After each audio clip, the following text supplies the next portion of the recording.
Napoleão Hill, mais esperto que o diabo, com mais de 100 milhões de cópias vendidas pelo mundo. Medo é a ferramenta de um diabo idealizado pelo homem. A fé inabalável em si mesmo é tanto a arma que derrota este diabo, quanto a ferramenta que o homem utiliza para construir uma vida de sucesso. E é mais do que isso, é uma conexão direta com as forças irresistíveis do universo que apoiam o homem que não acredita em fracassos e derrotas, senão como experiências meramente temporárias.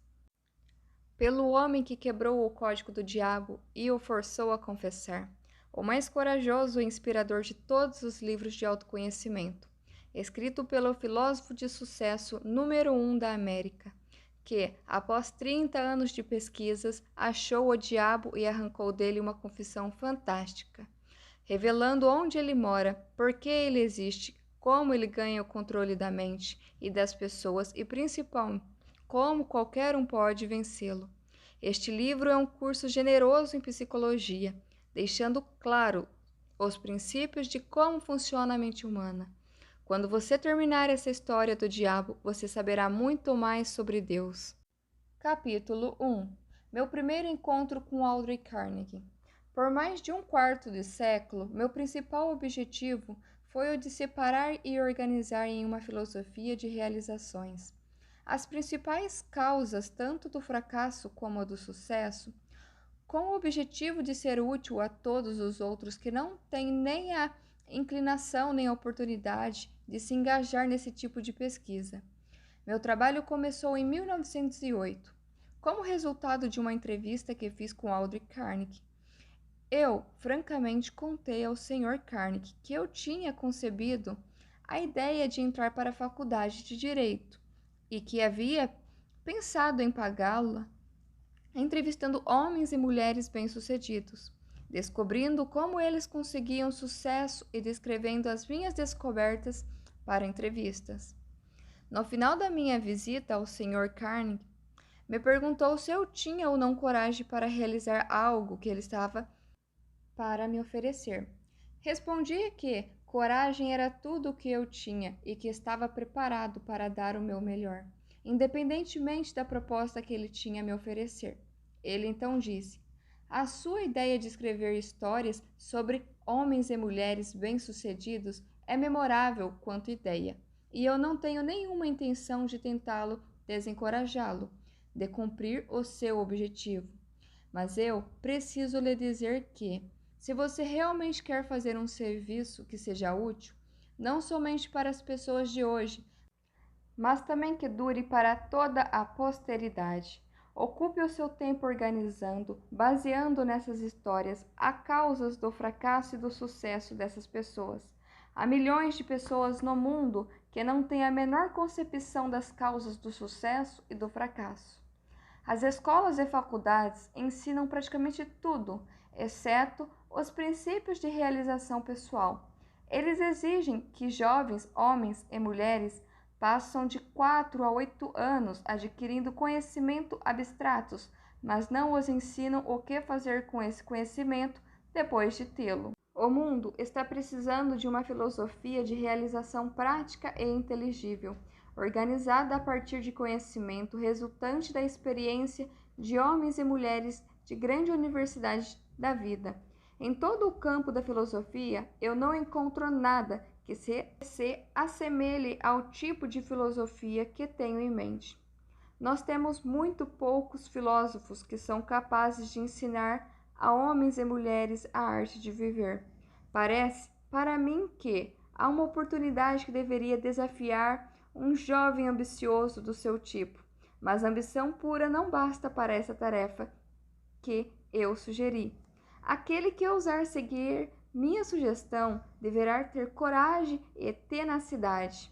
O trabalho demandará pelo menos 20 anos de esforço contínuo, durante o qual aquele que topar terá que ganhar a vida com outra fonte de renda, porque esse tipo de pesquisa nunca é lucrativo no seu início, e geralmente os poucos que se aventuraram a contribuir para a civilização por meio de trabalhos dessa natureza tiveram que esperar 100 anos ou mais após seus próprios funerais, para receber reconhecimento pelo seu feito. Se você prosseguir com esse trabalho, deve entrevistar não somente os poucos que foram extraordinariamente bem-sucedidos, mas também os muitos que fracassaram. Você deve cuidadosamente analisar milhares de pessoas que foram classificadas de fracassadas. E eu quero dizer com o termo fracassado, homens e mulheres que chegaram aos estágios finais de suas vidas desapontados porque não conseguiram alcançar as metas que haviam se proposto de coração. Tão inconsistente como parece ser, você aprenderá muito mais como ser bem-sucedido a partir dos fracassos do que com o tão chamado sucesso. Eles lhe ensinarão o que não fazer. Na parte final da sua pesquisa, e se você conseguir com sucesso manter o foco, fará uma descoberta que poderá ser uma grande surpresa. Descobrirá que a causa para o sucesso não é algo separado e longe do homem, mas que é uma força tão intangível na natureza que a maioria dos homens nunca a reconhece. Uma força que pode muito bem ser chamada de outro eu. O mais interessante é o fato de que este outro eu raramente exerce sua influência ou se faz conhecer, exceto em momentos de emergência, quando os homens são forçados, por meio das adversidades e das derrotas temporárias, a mudar seus hábitos e pensar estratégias para sair das dificuldades. Minha experiência me ensinou que um homem nunca está tão perto do sucesso como quando o que ele chama de fracasso toma conta de sua vida. Porque nessas ocasiões ele é forçado a pensar. Se ele pensar com exatidão e com persistência, vai descobrir que aquilo que ele chama de fracasso, na verdade, nada mais é que um sinal para elaborar um novo plano ou objetivo. A maior parte dos fracassos reais se deve a limitações que os homens impõem a si mesmos em suas próprias mentes. Se eles tivessem a coragem de ir mais um passo à frente, eles descobririam os seus próprios erros, começando uma vida nova. O discurso do Sr. Carnegie reformulou a minha vida por completo e plantou em minha mente um desejo ardente que me orientou sem cessar. Isto aconteceu mesmo eu não tendo a mais vaga ideia do que significava o termo o outro eu. Durante o meu trabalho de pesquisa nas causas de fracasso e sucesso, tive o privilégio de analisar mais de 25 mil homens e mulheres que eram rotulados de derrotados e mais de 500 que eram classificados de bem-sucedidos. Muitos anos atrás tive o meu primeiro contato com aquele outro eu, que o Sr. Carnegie havia mencionado.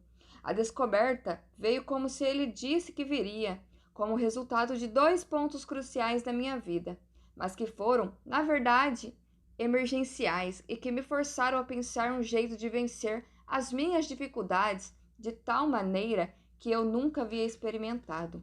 Gostaria que fosse possível descrever essa descoberta sem o rótulo do uso pronome pessoal eu, mas isso é impossível, visto que ela ocorreu meio de experiências pessoais que não podem ser separadas. Para dar uma visão completa da descoberta, terei que voltar ao primeiro desses 2 pontos marcantes da minha vida e mostrar passo a passo essa descoberta. Para realizar a pesquisa com a compilação de dados, foram necessários anos de trabalhos. Eu tinha chegado à falsa conclusão de que minha tarefa de organizar uma filosofia completa de sucesso pessoal havia terminado. Longe de estar completo, meu trabalho havia apenas começado. Eu havia erigido o esqueleto de uma filosofia, organizando os 17 princípios do sucesso e as 30 maiores causas do fracasso. Mas aquele esqueleto tinha que ser coberto com a carne da realização e da experiência. Além disso, tinha que ser dado ao trabalho uma alma que inspirasse homens e mulheres a não somente transporem obstáculos, mas também a não se deixarem abater por eles. A alma que ainda teria que ser adicionada, como eu descobri depois. Somente se tornaria disponível após aparecer o meu outro eu. Por meio dos 2 pontos cruciais da minha vida, resolvendo focar na minha atenção e quaisquer talentos que eu, porventura, tivesse em retorno monetários. Por meio de canais de negócios, decidi dedicar-me à profissão de publicitário. Tornei-me então o gerente de publicidade de curso de extensão La Salle, da Universidade de Chicago. Tudo correu maravilhosamente bem durante um ano. Entretanto, no final desse ano, fui tomado por um violento desgosto pelo meu trabalho, e então me demiti. Posteriormente, ingressei no ramo de cadeias de lojas, juntamente com meu ex-presidente da Universidade de Extensão La Salle. Logo me tornei presidente da CIA, de Doce Betsy Halls. Porém, desacordos com os sócios desse negócio fizeram com que eu saísse do empreendimento. A atração pela propaganda ainda estava em meu sangue. Eu tentei novamente dar expressão a ela. Organizei uma escola de propaganda e vendas, como uma parte da escola de negócios Bryant e Stratton. O empreendimento navegava em águas tranquilas e muito dinheiro entrava rapidamente. Foi então que os Estados Unidos tomaram parte da Primeira Guerra Mundial. Em resposta a um chamado interior que palavras não conseguem descrever, saí da escola e entrei para o serviço do governo dos Estados Unidos, sob a direção pessoal do presidente Woodrow Wilson, deixando o negócio fantástico desintegrar-se. No dia do armistício, em 1918, comecei a atuar na publicação da revista Golden Rule, Regra de Ouro, na tradução livre.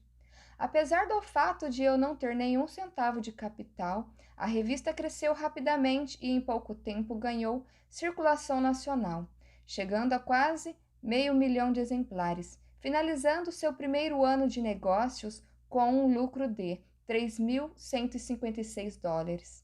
Alguns anos depois, aprendi com um experiente executivo de uma empresa de publicações que nenhum homem capaz naquele ramo pensaria em começar uma revista tal como essa com menos do que $500.000 de capital. A revista Golden Rule e eu estávamos destinados a nos separar. Quanto mais sucesso alcançávamos, mais descontente eu me tornava. Até que, finalmente, devido a um acúmulo de perturbações causadas por sócios no negócio, dei a revista como um presente a eles e deixei o negócio. Com essa atitude, provavelmente joguei fora uma pequena fortuna. Logo após, organizei uma escola de treinamento para vendedores. Minha primeira missão era treinar um exército de vendas de 3.000 pessoas para uma rede de lojas. Receberia $10 para cada vendedor que frequentasse a minha aula. Dentro de 6 meses, esse trabalho havia me rendido um pouco mais de $30.000. O sucesso em termos financeiros estava coroado meus esforços com abundância. Novamente, meu espírito estava descontente. Eu não estava feliz. Tornava-se a cada dia mais óbvio que nenhuma quantidade de dinheiro em algum momento me faria feliz. Sem a menor desculpa razoável por minhas ações, saí do negócio e desisti de um empreendimento no qual teria facilmente recebido um salário satisfatório. Meus amigos e sócios no negócio pensaram que eu estava louco, e eles não estavam tão errados nos seus pensamentos. No fundo, eu estava inclinado a concordar com eles, mas parecia que não havia nada que eu pudesse fazer para mudar de ideia. Procurava pela felicidade e ainda não a tinha encontrado. Pelo menos essa é a única explicação que eu poderia oferecer para justificar as minhas atitudes, um tanto quanto inusitadas. Qual o homem que realmente conhece a si mesmo? Isso aconteceu no final do outono de 1923. Eu me sentia solitário em Columbus, Ohio, sem recursos e, pior ainda, sem nenhum plano para me tirar daquela situação difícil. Na verdade, era a primeira vez na vida que eu estava acuado devido à falta de recursos. Em muitas ocasiões já havia passado por momentos de aperto, mas nunca antes havia faltado dinheiro a tal ponto de eu não conseguir suprir as minhas necessidades pessoais. As experiências me assombrou e eu parecia estar totalmente à margem do que eu poderia ou deveria fazer. Pensei em uma dúzia de jeitos de conseguir resolver os meus problemas, mas descartei-os todos. Eram impraticáveis e impossíveis de realizar. Me senti como alguém que estava perdida em uma selva, sem uma bússola sequer. Toda tentativa que eu fazia para me tirar da dificuldade acabava me trazendo de volta para o ponto de partida. Por quase 2 meses sofri com a pior das doenças humanas, a indecisão. Eu conhecia os 17 princípios da realização pessoal, mas não sabia como aplicá-los. Sem saber, estava encarando uma daquelas emergências da vida que o Sr. Carnegie havia me falado. Situações essas em que os homens muitas vezes descobrem os seus outros eus. Meu estresse era tão grande que em nenhum momento me ocorreu sentar, analisar a sua causa e procurar sua cura. Derrota é convertida em vitória. Uma tarde, tomei uma decisão que me ajudou a sair daquela situação. Eu tinha um sentimento de que o que eu realmente desejava era sair para os espaços abertos do país, onde poderia respirar ar fresco e principalmente pensar. Comecei a caminhar e já havia percorrido mais ou menos 7 ou 8 milhas, quando de repente me vi parado. Por muitos minutos fiquei ali, como se estivesse com os pés colados. Tudo na minha volta tornou-se escuro. Eu podia ouvir o som estridente de alguma forma de energia que estava vibrando em uma frequência muito alta. Então meus nervos se aquietaram, meus músculos relaxaram e uma grande calma tomou conta de mim. A atmosfera começou a clarear e enquanto isso ocorria, recebi um comando do meu interior, que veio na forma de um pensamento, tão perto quanto eu posso descrevê-lo. O comando era tão claro e distinto que não havia meios de eu não entendê-lo. Na essência, ele disse: chegou o momento de você completar a filosofia de sucesso que você começou.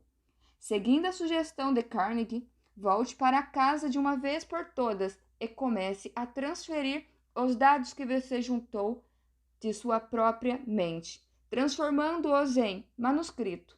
O meu outro eu havia acordado. Por alguns minutos permaneci aterrorizado. Essa experiência não era parecida com nada que eu houvesse experimentado antes.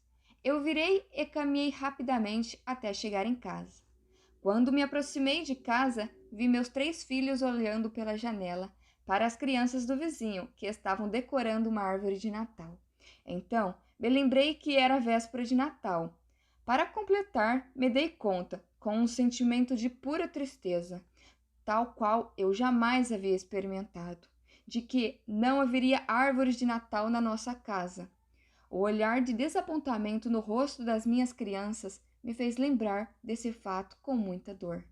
Entrei em casa, sentei em frente à minha máquina de escrever e comecei de uma vez por todas a transcrever todas as descobertas que eu havia feito relacionadas às causas do sucesso e fracasso. No instante em que coloquei a primeira folha de papel na máquina, fui interrompido pelos mesmos sentimentos estranhos que havia me ocorrido algumas horas antes. E estes pensamentos passou de forma muito clara na minha mente. Minha missão nesta vida é completar a primeira filosofia de sucesso e realização pessoal. Você tem tentado em vão escapar de sua tarefa.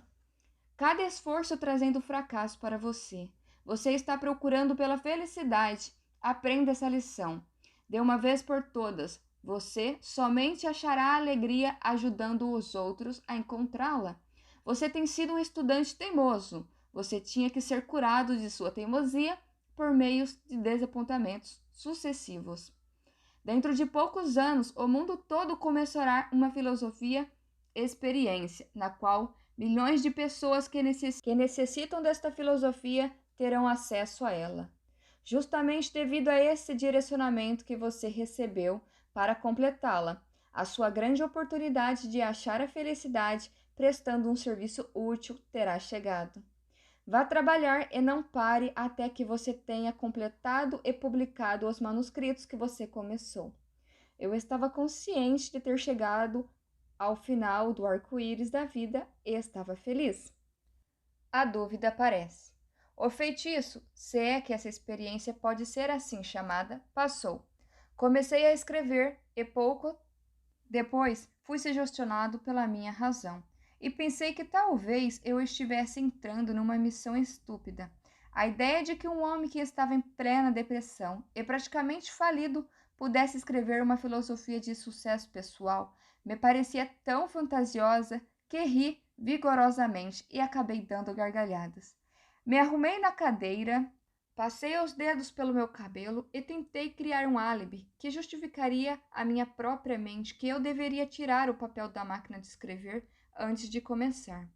Mas a vontade de continuar era muito mais forte do que o desejo de desistir, e acabei me reconciliando com minha tarefa e segui em frente. Olhando para os eventos passados, agora sobre a ótica de tudo o que aconteceu, posso ver que essas pequenas experiências de adversidade pelas quais passei foram entre as mais enriquecedoras e lucrativas de todas as minhas vivências. Elas, na verdade, foram bênçãos, porque me forçaram a continuar um trabalho que finalmente me trouxe uma oportunidade para me fazer mais útil ao mundo do que eu jamais teria sido caso tivesse sido bem-sucedido em quaisquer dos planos ou objetivos anteriores. Por quase 3 meses trabalhei nesses manuscritos, finalizando-os durante o começo de 1924.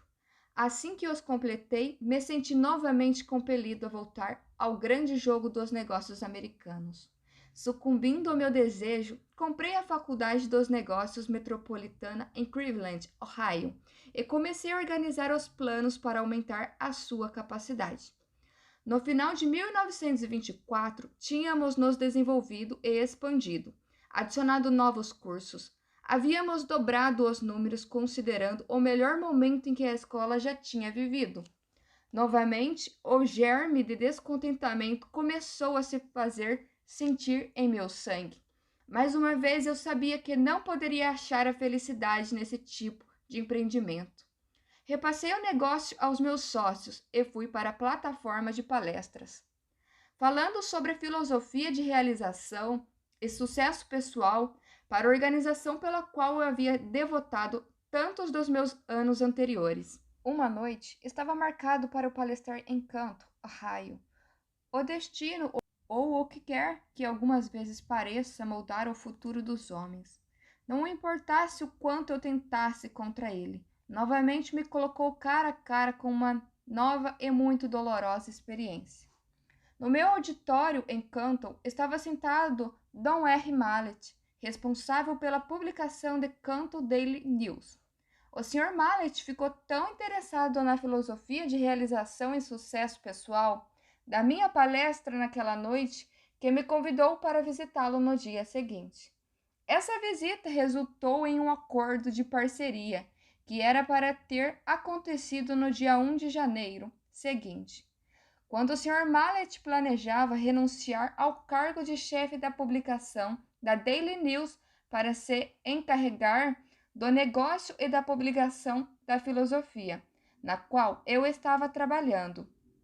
Contudo, em junho de 1926, o Sr. Mallet foi morto por Pat McDermott, uma figura carimbada do submundo, e um policial de Canton, sendo ambos posteriormente sentenciados à prisão perpétua.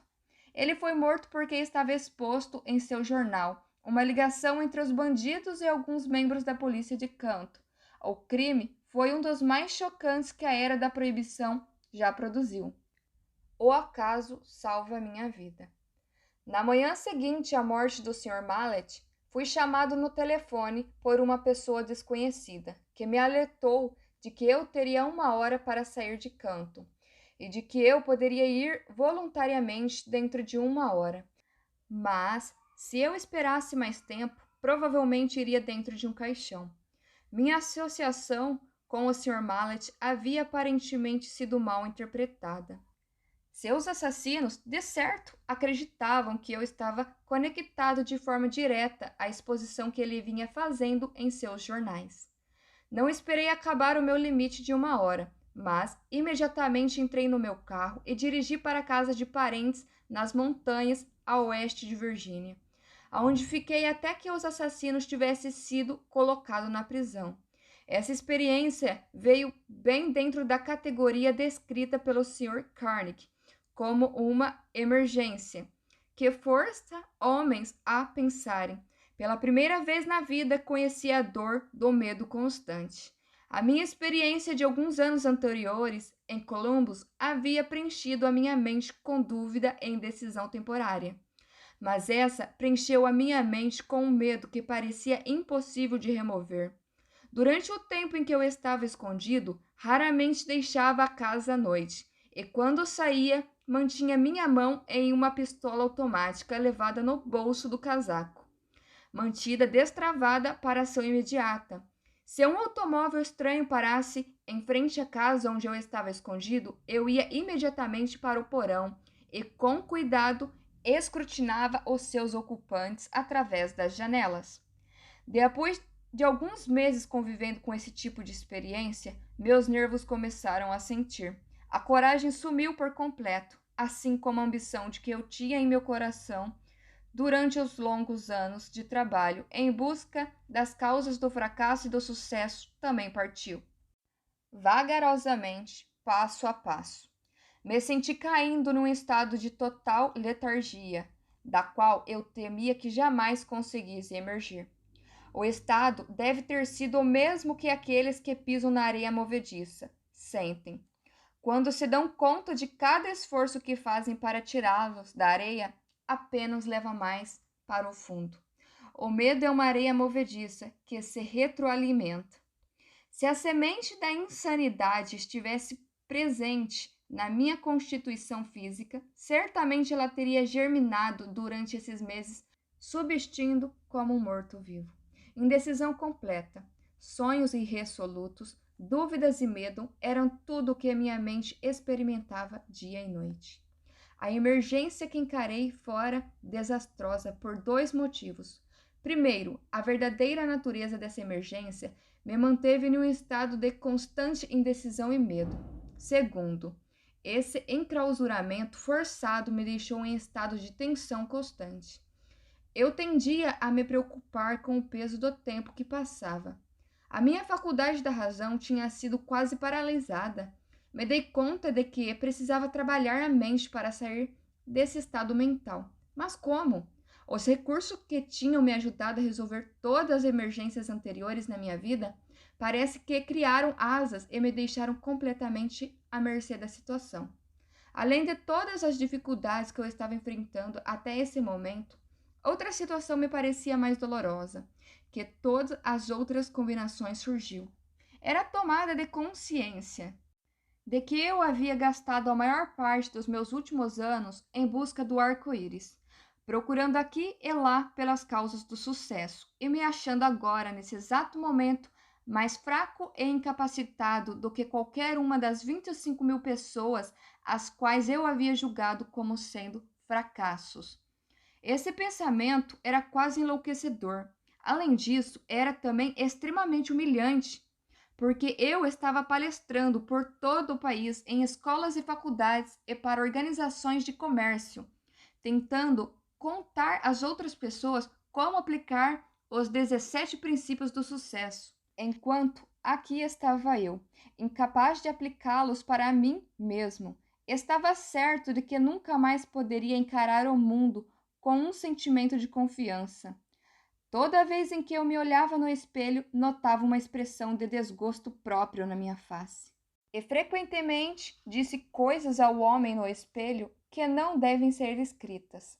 Eu havia começado a tomar o lugar na categoria dos charlatões, que oferecem aos outros um remédio para a cura que eles não conseguem aplicar com sucesso a si mesmos.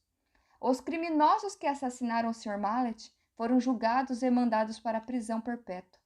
Por isso, seria perfeitamente seguro, considerando onde eles estavam, sair do meu esconderijo e novamente tocar o meu trabalho. Contudo, não conseguia sair, porque agora encarava circunstâncias mais aterrorizantes do que aquela que havia sido criada pelos assassinos. A experiência destruirá qualquer tipo de iniciativa que eu havia tido. Eu sentia uma influência de tal modo depressiva que tudo parecia um pesadelo.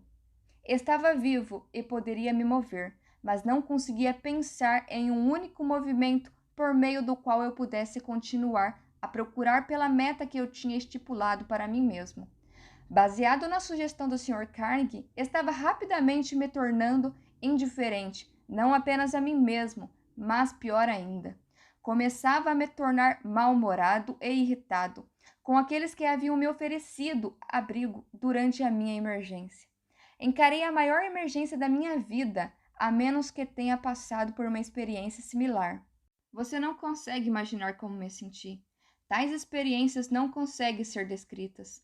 Para serem entendidas, devem ser sentidas. O momento mais dramático da minha vida. A virada veio de repente, do outono de 1927.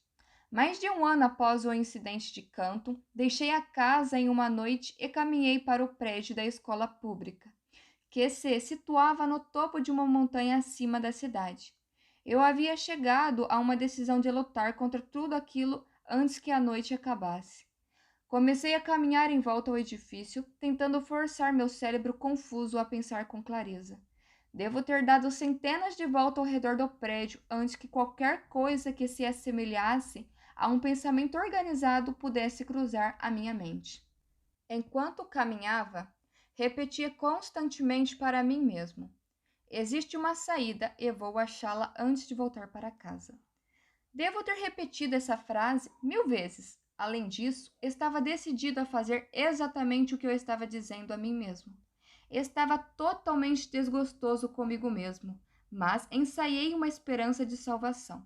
Então, como um raio que cai de um céu claro, uma ideia explodiu em minha mente com tal força que o impulso fez com que o meu sangue subisse e descesse das minhas veias de forma abrupta.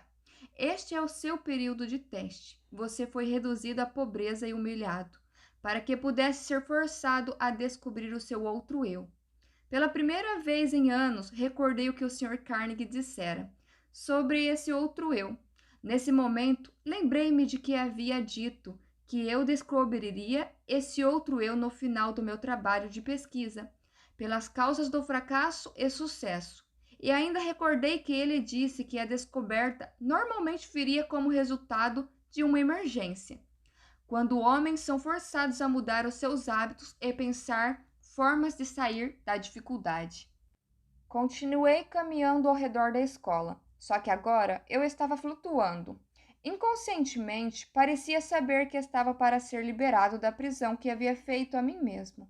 A partir deste momento, me dei conta de que essa grande emergência havia me trazido uma oportunidade, não somente para descobrir o meu outro eu, mas também para testar a eficiência da filosofia de sucesso, que eu vinha ensinando a outros como sendo algo palpável e realizável. Brevemente eu saberia se ela funcionaria ou não. Tomei a decisão de que, se ela não funcionasse, eu queimaria todos os manuscritos e nunca mais me sentiria culpado por tentar provar aos outros que eles eram os mestres dos seus destinos, os capitões de suas almas. A lua cheia estava recém cobrindo o topo da montanha. Eu nunca havia visto brilhar tão intensamente antes.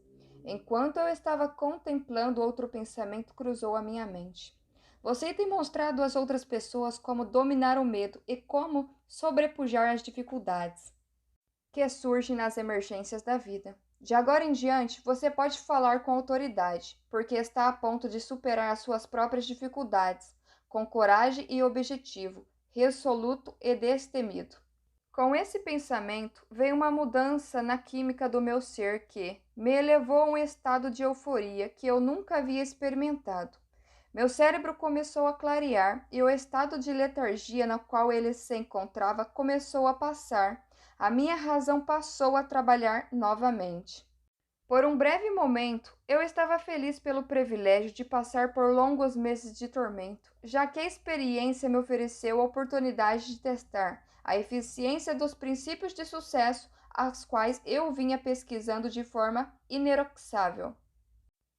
Quando esse pensamento surgiu, parei, uni os meus pés, saudei. eu não sabia o que ou quem. Eu fiquei rigidamente em estado de meditação por muitos minutos. Isso parecia de início uma atitude boba, mas enquanto eu estava lá de pé naquele estado, outro pensamento cruzou a minha mente, em forma de uma ordem, que era tão breve e instantânea quanto uma ordem dada por um comandante militar a um subordinado. A ordem dizia: amanhã entre no seu carro e dirija até a Filadélfia. Lá você receberá ajuda para publicar a sua filosofia de sucesso. Não havia nenhuma forma de explicação e qualquer tipo de modificação da ordem. Tão logo a recebi. Caminhei de volta para casa, fui para a cama e dormi profundamente com uma paz de espírito tal que não experimentava havia mais de um ano. Quando acordei na manhã seguinte, me levantei da cama e imediatamente comecei a fazer as malas para a viagem a Filadélfia. Minha razão me dizia que eu estava embarcando numa missão sem sentido. Quem eu poderia conhecer na Filadélfia que pudesse me ajudar financeiramente a publicar 8 volumes de livros a um custo de $25.000? Eu me questionei. Instantaneamente, ouvi em minha mente a resposta para essa questão, de forma tão clara como se a palavra tivesse sido ditada em meu ouvido. Você agora está seguindo ordem. Em vez de ficar fazendo pergunta ao seu outro eu, estará no comando durante toda a viagem. Havia outra condição que parecia fazer a minha preparação para ir a Filadélfia, algo que beirava o absurdo. Eu não tinha dinheiro. Esse pensamento mal me havia ocorrido quando o meu outro eu explodiu, dando uma ordem enfática. Peça para o seu cunhado $50 e ele emprestará para você.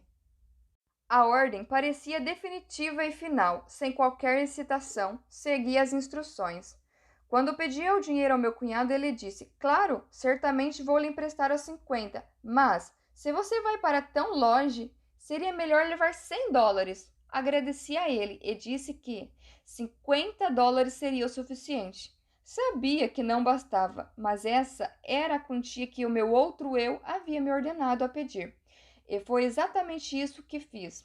Eu estava bastante aliviado quando me dei conta de que meu cunhado não ia me perguntar por que eu estava indo a Filadélfia. Se esse soubesse tudo o que havia passado na minha mente na noite anterior, talvez pensasse que eu deveria ir para um hospital psiquiátrico, em vez de sair em busca de um pote de ouro no final do arco-íris. O meu outro eu assume o comando. Parti com a minha cabeça me dizendo que eu era um idiota e o meu outro eu me ordenou a ignorar o desafio e seguir as instruções.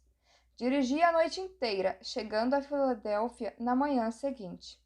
Meu primeiro pensamento foi o de procurar uma pensão onde eu pudesse alugar um quarto de $1 por dia. Nesse momento, novamente, o meu outro eu tomou conta e ordenou de que eu me hospedasse no hotel mais luxuoso da cidade. Com um pouco mais de $40 no bolso, que era o que restava do meu capital, parecia mais um suicídio financeiro. Quando caminhei até o balcão e pedi por um quarto, ou devo dizer, quando comecei a pedir por um quarto, meu recém-descoberto outro eu me ordenou a pedir a melhor de todas as suítes. O custo dessa suíte consumiria o meu capital em 2 dias. Obedeci.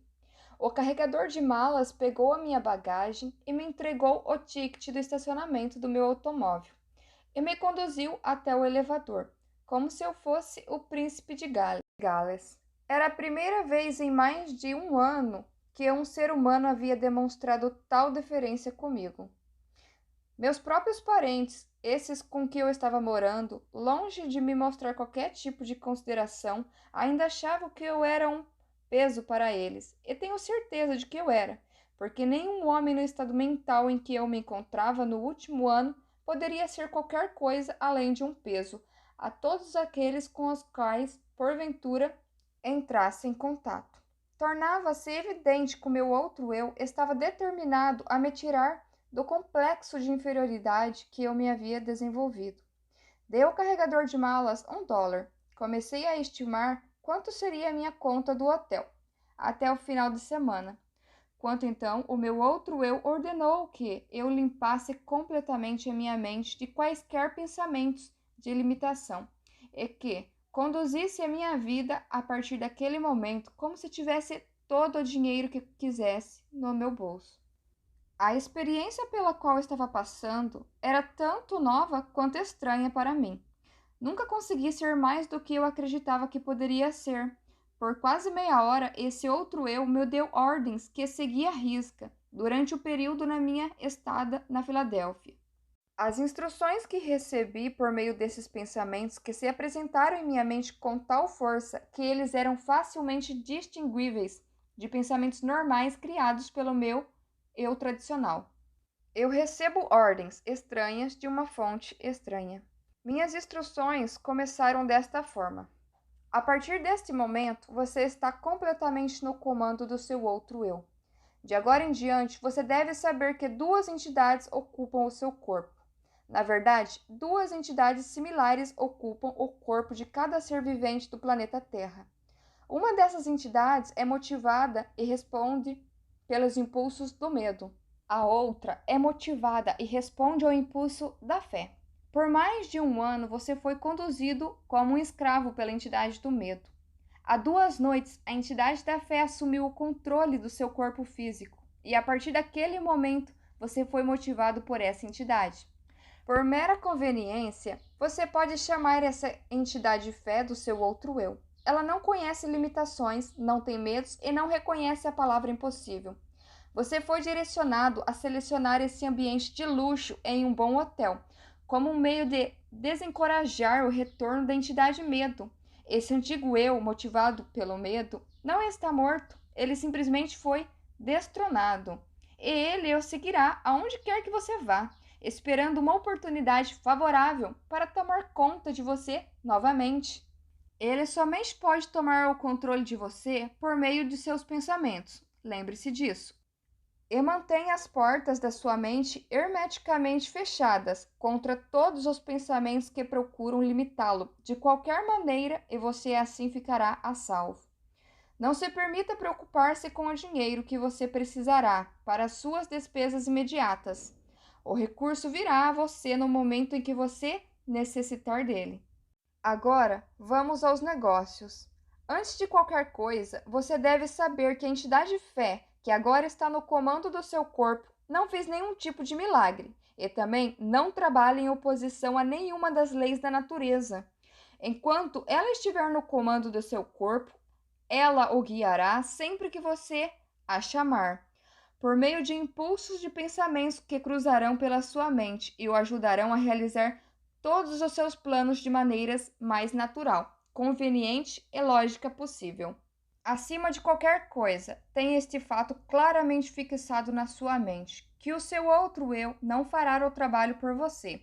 Ele somente o guiará inteligentemente no caminho para você conquistar todos os seus objetivos e desejos. Esse outro eu o ajudará a transformar todos os seus planos em realidade. Além disso, você deve saber que ele começa sempre com o seu maior ou mais pronunciado desejo. Neste momento, o seu maior desejo, aquele que o trouxe aqui, é publicar e distribuir os resultados da sua pesquisa nas causas do sucesso e fracasso. A sua estimativa é de que serão necessários aproximadamente $25.000. Entre os seus conhecidos, há um homem que estará disposto a investir o capital necessário. Comece de uma vez a imaginar e focar o nome de todas as pessoas do seu círculo de conhecidos, que poderiam de alguma maneira ser induzidas a fornecer a ajuda financeira de que você está precisando. Quando o nome da pessoa certa vier em sua mente, você a reconhecerá imediatamente. Entre em contato com essa pessoa e a ajuda que você procurar será dada. Nos seus argumentos, contudo, apresente o seu pedido com uma terminologia tal que você usaria numa transação usual de negócios. Jamais, sob nenhuma hipótese, faça qualquer referência à descoberta desse seu outro eu. Se você violar essas instruções, será acometido por uma derrota temporária. O seu outro eu continuará no comando e permanecerá a guiá-lo. Enquanto você quiser fazer o uso dele, mantenha a dúvida, o medo e as preocupações de todos os pensamentos e limitação totalmente fora de sua mente. Isso é tudo para o momento. A partir de agora, você começará a se mexer por seu livre-arbítrio, precisamente da mesma maneira que você começou antes de descobrir o seu outro eu. Fisicamente, você é o mesmo que sempre foi, por isso ninguém reconhecerá nenhuma mudança em você. Olhei em volta do quarto, pisquei os olhos e, para ter certeza de que não estava sonhando, levantei e caminhei até um espelho e olhei para mim de perto. A expressão do meu rosto havia mudado de dúvida para coragem e fé. Não havia mais qualquer sinal de dúvida na minha mente, visto que o meu corpo físico estava sob a influência muito diferente daquela que havia sido destronada 2 noites antes, enquanto eu caminhava na escola de West Virginia.